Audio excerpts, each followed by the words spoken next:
مشاهدي قناة 4Kids وأطفالنا الصغار، مرحبا بكم. إذا بين هذه الأجواء الربيعية والشتوية نلتقي بكم في مقر سفارة بين سفارات الدول التي تعتبر صديقة للجزائر حتى قبل الاستقلال، أين دعمت حق الشعب الجزائري في تقرير مصيره وافتكاك حريته.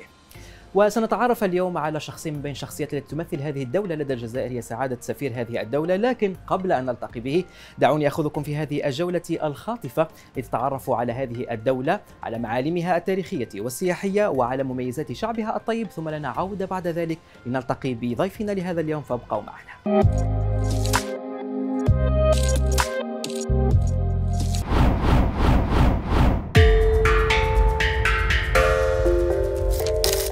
الرحلة نحو جنوب شرق آسيا، أين نجد أرخبيلاً طاغٍ بجماله وأهميته التجارية منذ القرن السابع للميلاد.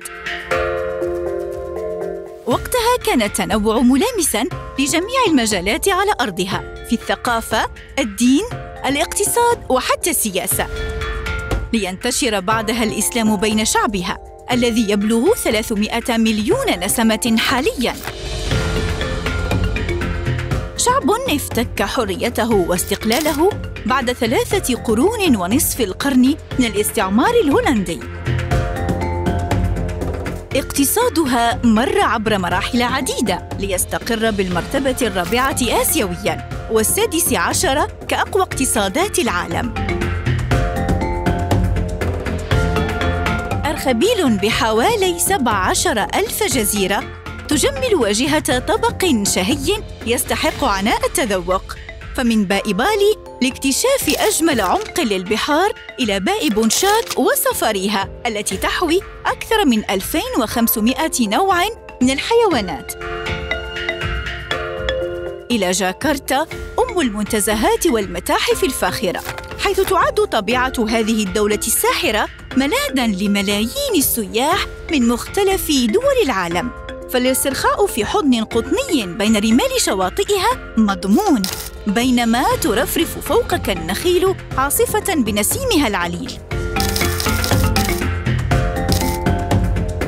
شعبها الطيب والكريم يجعل منها دولة آمنة، والحرص فيها على تعليم الأطفال وتحفيظهم القرآن الكريم يجعل منها قدوة في التمسك بالدين الإسلامي وتعاليمه.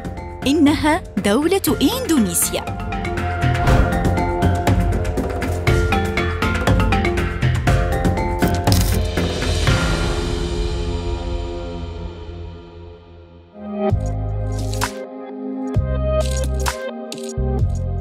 إذن كما رأيتم هذه الدولة الصديقة، صديقة الجزائر، هي دولة إندونيسيا الجميلة والمميزة، ونحن هنا في سفارة هذه الدولة لنتعرف أكثر على بعض التفاصيل التي قد تهم الأطفال الجزائريين حول أطفال إندونيسيا، أيضا حول هذه الدولة التاريخية والتي كان لها الكثير من المواقف الجميلة مع الجزائر. قبلا أشكر السيد سعادة سفير دولة إندونيسيا لدى الجزائر السيد خليف أكبر على هذه الدعوة الكريمة وعلى هذه الاستضافة، شكرا جزيلا.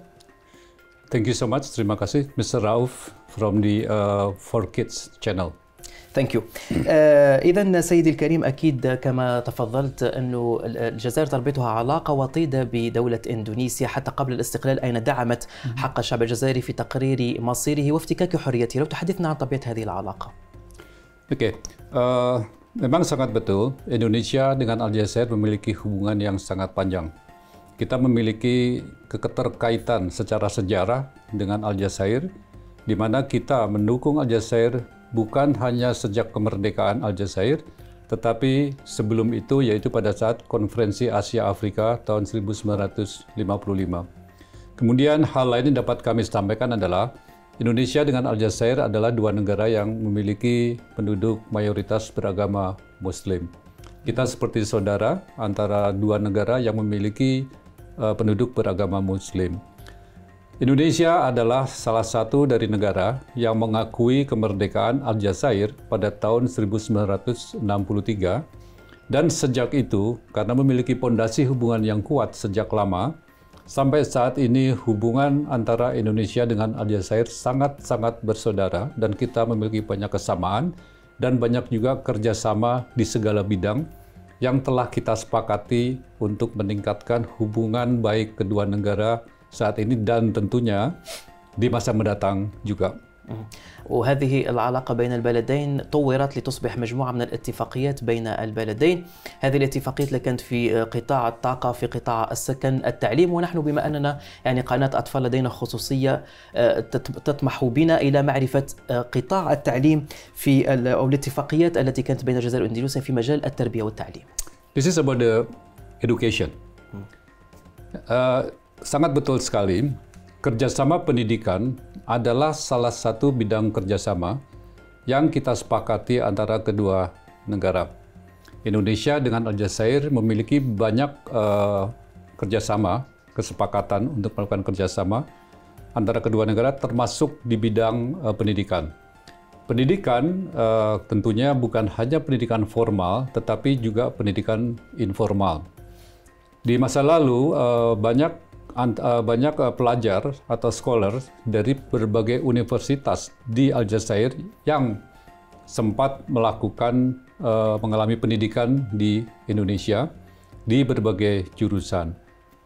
Dari Indonesia, pelajar Indonesia yang banyak ke Aljazair adalah mereka yang ingin belajar yang sifatnya atau di bidang informal, yaitu banyak sekali waktu itu dan sekarang memang masih ada, yaitu banyaknya pelajar Indonesia yang belajar di Sawiah atau kemudian di pesantren untuk memperdalam ilmu agama di Aljazair. واضح. عيد الفطر لم يمر عليه فترة طويلة، وأكيد دولة إندونيسيا بثقافاتها وباختلاف ثقافاتها كان لعيد الفطر لمسة. لو تحدثنا عن العادات والتقاليد الخاصة بدولة إندونيسيا في عيد الفطر المبارك. Mengenai Idul Fitr, baik itu di Indonesia dan di Aljazair, kita memiliki kesamaan. Di bulan atau di hari Idul Fitri, perayaan Idul Fitri adalah waktu yang paling bagus, waktu yang paling tepat untuk kita bersama keluarga berkumpul, melaksanakan ibadah puasa, dan kemudian setelah 30 hari berpuasa, kita merayakan Idul Fitri. Di Indonesia dengan di Aljazair memiliki hal yang sama, di mana kalau di sini di Aljazair yang membedakan dengan kita adalah libur. Jadi libur pada saat Idul Fitri, kalau di Aljazair kita memiliki libur selama 3 hari, sementara kalau di Indonesia kita bisa selama 1 minggu sampai 10 hari. Akan tetapi hal yang lain adalah sama. Kita memiliki tradisi dalam melaksanakan ibadah puasa sama. Kita bersama-sama dengan keluarga melaksanakan iftar, kita berbuka puasa bersama. Kemudian di pagi hari, subuh pagi hari, kita bersama-sama dengan keluarga melaksanakan sahur. Dan setelah 30 hari berpuasa, kita merayakan kemenangan kita, berpuasa selama 30 hari, berkumpul dengan keluarga. Hal yang sama juga, kita yang berada di Aljazair atau di Algiers, pada saat Idul Fitri, kita pulang ke kampung kita untuk berkumpul dengan keluarga merayakan hari kemenangan. Hal yang sama terjadi di Indonesia. Kita yang tinggal bekerja di kota lain pada saat itu, pada saat perayaan Idul Fitri, kita kembali pulang ke kampung kita, ke rumah kita untuk bertemu dengan keluarga besar untuk merayakan Idul Fitri. وأكيد الأطفال الذين يشاهدون في قناة 4Kids لديهم الفضول للتعرف على خصوصية الطفل الإندونيسي. كيف هو الطفل الإندونيسي؟ Oke, mungkin dapat saya sampaikan untuk anak-anak. Tadi saya juga lupa menyampaikan bahwa Indonesia adalah negara yang memiliki sekitar 300 juta penduduk. Dan anak-anak kita juga kurang lebih memiliki sekitar 10-20% dari jumlah penduduk kita. Dunia anak-anak, kalau saya lihat secara pribadi, baik di Aljazair dan di Indonesia kurang lebih adalah sama, dunia anak-anak. Kita juga di KBRI, di Kedutaan Besar Indonesia di Aljazair, memiliki juga program yang kita tujukan kepada anak-anak di Aljazair bersama dengan pengusaha ataupun perusahaan Indonesia yang ada di Aljazair. Sama, pendidikan juga sama. Pendidikan di Indonesia dengan di Aljazair untuk anak-anak sama. Mungkin nanti akan saya sampaikan pada pertanyaan selanjutnya, di mana kita melihat anak-anak Indonesia atau membandingkan antara anak-anak di Indonesia dengan anak-anak di Aljazair. Tapi yang dapat kami sampaikan adalah memang dunia anak-anak baik di Aljazair maupun di Indonesia, kita memiliki budaya patuh atau menghormati orang tua. Itu adalah nilai-nilai yang kita tanamkan di Indonesia, dan saya melihat di Aljazair ini hubungan anak dengan orang tua adalah sangat dekat, sangat-sangat dekat. Karena itu adalah memang budaya kita sebagai sesama saudara Muslim. Kita memiliki nilai-nilai yang sama, bagaimana anak-anak menghormati kepada orang tua. أكيد أن دولة إندونيسيا في هذا الإطار لديها منهاجها التعليمي والذي يشبه إلى حد كبير المنهاج التعليمي المعتمد في الجزائر حسب الأطوار. لو تحدثنا على هذا المنهاج المعتمد في دولة إندونيسيا. Ya, sistem pendidikan. Saya akan mencoba membandingkan sistem pendidikan, education system, baik di Indonesia maupun di Aljazair. Kita memiliki 3 tahapan. 3 bentuk sekolah adalah sekolah dasar, primary, and then yang menengah adalah secondary, dan kemudian yang ketiga adalah sekolah tinggi atau high school. Tapi sebelum di primary, kita juga memiliki yang kita sebut preschool. Yang membedakan adalah di primary, di Aljazair memiliki 5 tahapan, 5 kelas. Kelas stage 1 until 5. Di Indonesia, kita pendidikan dasar, primary adalah 6 year, 6 tahun.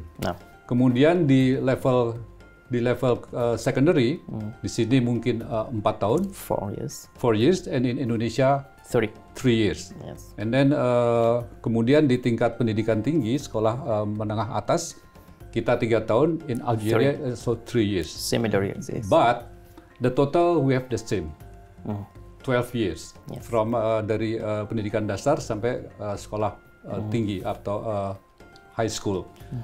Dan untuk kurikulum di Indonesia sama dengan Aljazair, kita memiliki sekolah negeri public school, dan kemudian kita memiliki sekolah swasta atau yang kita sebut sebagai private school. Tapi di Indonesia sama seperti di sini, kita memiliki national curriculum yang sama, the same national curriculum.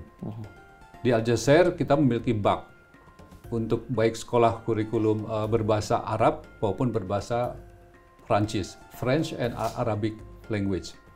Di Indonesia kita sama dengan Aljazair, kita juga memiliki sekolah internasional, private and international school. Sama di Indonesia kita juga memiliki mungkin lebih banyak di Aljazair. Dari Aljazair kita memiliki mungkin lebih dari 10 international school, karena banyak sekali ekspatriat yang bekerja di Indonesia. Inilah kurang lebih gambarannya Pak Rauf, bahwa sistem pendidikan di Indonesia dengan di Aljazair kurang lebih sama. The difference is, perbedaannya adalah di Indonesia kita memiliki satu bahasa nasional, Indonesian language, bahasa Indonesia. Kita juga menggunakan bahasa Inggris. Tapi di Indonesia juga ada sekolah Prancis, French school, dan juga sekolah berbahasa lain seperti misalnya sekolah India. So inilah kurang lebih Pak Rauf gambaran perbandingan antara sistem pendidikan di Indonesia dengan di Aljazair. واضح.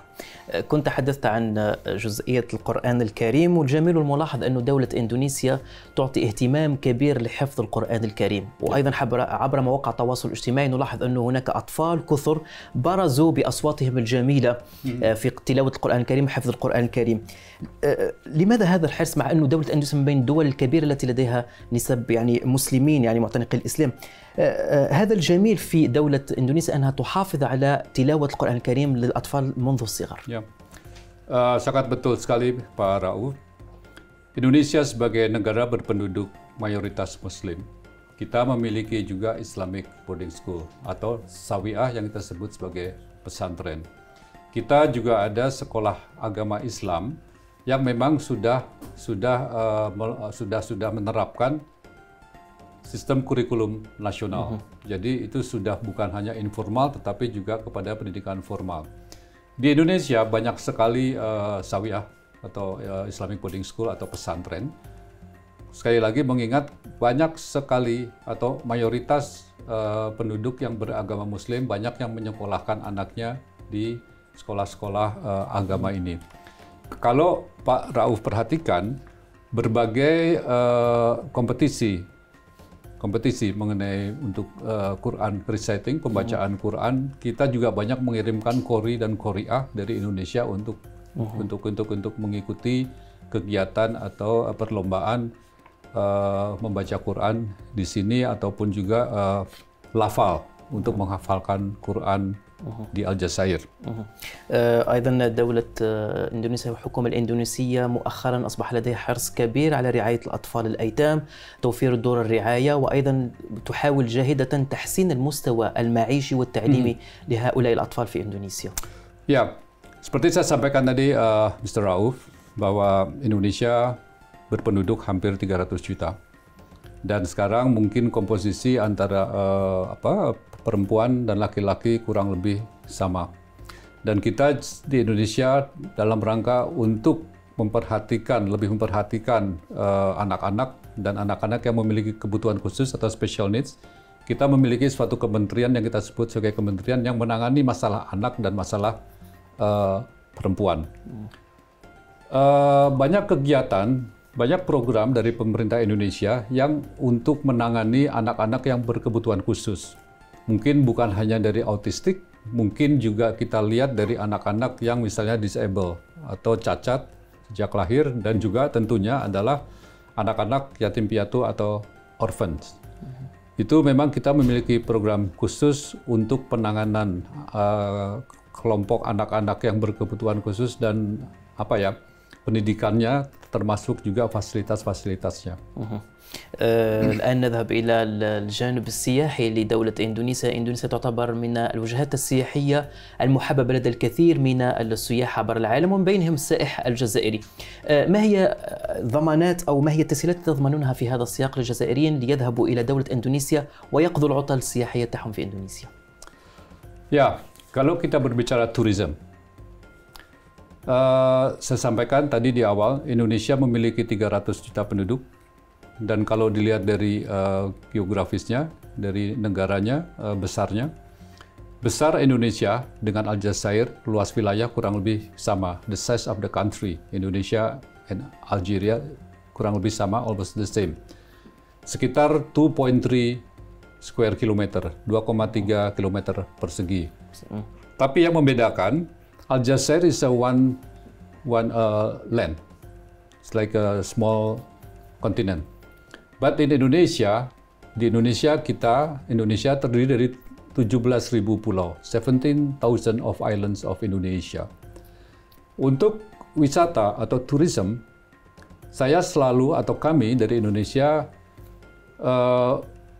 mengupayakan untuk memperkenalkan Bali kepada wisatawan dari mancanegara atau berbagai negara, termasuk di Aljazair.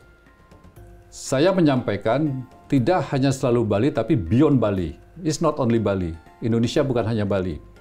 Tapi kalau di Aljazair memang kami fokusnya adalah ke Bali dan ke Jakarta. Bali and Jakarta as the destination, and also the favorite destination for Algerians. Kenapa? Memang kalau bagi penduduk Aljazair untuk ke Bali atau Jakarta sangat mudah. Ada 3 airlines terbang dari sini baik ke Bali maupun ke Jakarta, it's only one stop. I know the distance, jarak memang relatif jauh, sekitar 12.000 km.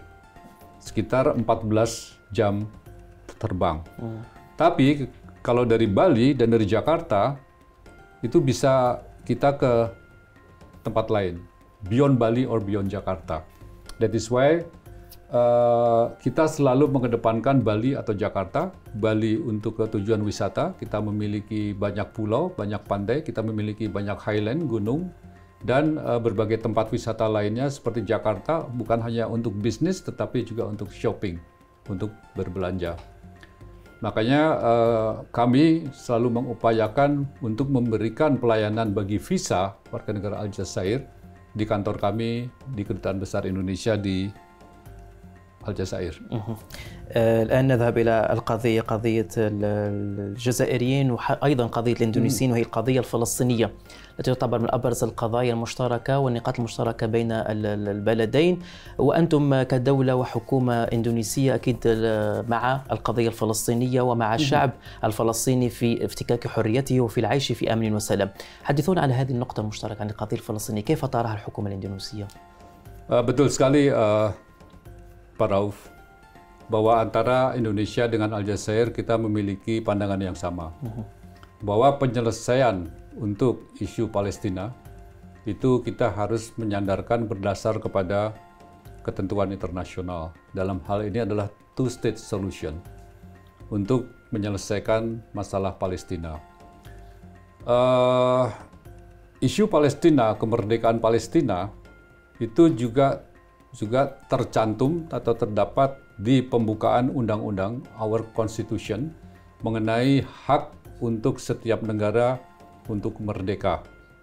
Kita tidak mengenal lagi yang namanya kolonialisme atau penjajahan. Kami memang sangat mengutuk pada saat bulan puasa Israel melanggar gencatan senjata dan melakukan serangan. Sampai saat ini sudah lebih dari 50.000 martir saudara kita Palestina yang meninggal. Untuk itu Indonesia selalu mengharapkan, selalu menyampaikan untuk melakukan gencatan senjata dan menghentikan peperangan, dan kemudian kita berbicara untuk bagaimana membentuk two state. Kemudian Indonesia juga selalu mengedepankan bagaimana kita mencoba memikirkan reconstruction of Gaza untuk wilayah-wilayah Palestina, karena yang selama ini sejak bulan Oktober tahun lalu kita sama-sama tahu bahwa Palestina atau Gaza sudah hancur akibat perang. Kemudian yang ketiga, selain bantuan kemanusiaan, kita juga mendukung untuk melakukan reconstruction dan juga membuka jalur kemanusiaan untuk bantuan kemanusiaan atau humanitarian assistance. Saat ini, Presiden Indonesia sedang melakukan kunjungan ke 5 negara, yaitu dari Doha, kemudian ke Turki, kemudian ke Uni Emirat Arab, kemudian ke Mesir, dan ke Jordania. Salah satu agenda yang disampaikan oleh Presiden Indonesia dalam kunjungan ke 5 negara ini adalah bagaimana pandangan mereka melihat Indonesia kalau membantu langsung anak-anak Palestina untuk dapat dikirim ke Indonesia dengan jumlah tertentu untuk untuk diberikan pendidikan dan juga untuk mendapatkan fasilitas pengobatan di Indonesia. Tapi ini tergantung nanti dari bagaimana pandangan negara-negara yang memang memiliki keterkaitan langsung dengan masalah Palestina saat ini. Itu mungkin yang dapat saya sampaikan mengenai isu Palestina dari sudut pandang pemerintah Indonesia. إذا نحن أكيد دعمنا للقضية الفلسطينية لكل الشعب الفلسطيني، إذا نتمنى أن يفك الله كربه وأن يعني يحقق هذا الاستقرار وهذا الأمن والسلام، وأن يعيشوا في أمان في أرضهم الحقة وأرضهم التي أكيد تسلب إلى يوم يبعثون. إذا وصلنا إلى ختام هذا اللقاء سيدي الكريم، ونشكرك أكيد جزيل الشكر. لو توجه عفوا كلمة أخيرة لجمهور قناة فوركيت من العائلات والأطفال الجزائريين. Oke, Pak Rauf, kami ingin menyampaikan terima kasih. Please extend our gratitude. Thank you for this opportunity, di mana kita bisa sharing mengenai hubungan antara kedua negara. Dan mungkin walaupun sudah agak terlambat, kami juga ingin mengucapkan Eid Mubarak, selamat merayakan Idul Fitri. Dan satu hal yang ingin kami sampaikan untuk anak-anak baik di Aljazair maupun di Indonesia. Kedutaan Indonesia di Aljazair telah mempersiapkan program untuk anak-anak baik di Indonesia dengan di Aljazair. Terakhir pada bulan Februari kemarin kami melakukan pemutaran film Indonesia bagi anak-anak, dan kita mengundang anak-anak yatim piatu, orphanage, dari orphanage di Aljazair. membuka komunikasi antara anak Indonesia dengan anak yang ada di Aljazair melalui sosial media. Untuk itu, sekali lagi kami mengucapkan terima kasih atas kesempatan ini, dan juga insya Allah nanti kita mencoba untuk to build the bridge between children in Indonesia and also the children in Algeria. Since sejak kita juga memiliki hubungan yang cukup hangat, cukup panjang, dan kita sesama sebagai negara berpenduduk mayoritas Muslim. Terima kasih. Thank you. Thank you. Thank you very much. إذن وصلنا أعزائنا المشاهدين مشاهدي قناة فوركيس إلى ختام هذا اللقاء. أكيد تعرفتم على بعض التفاصيل الخاصة بدولة إندونيسيا الصديقة، واللقاء سيتجدد مع دول جديدة مع ضيوف جدد ومع تفاصيل أخرى نأخذكم عبرها إلى بعض الدول التي تعتبر صديقة ورفيقة للجزائر. لذلكم الحين تقبلوا تحياتي وتحيات كل الطاقم القائم على هذا اللقاء. نلتقي في فرص قريبة إن شاء الله. سلام.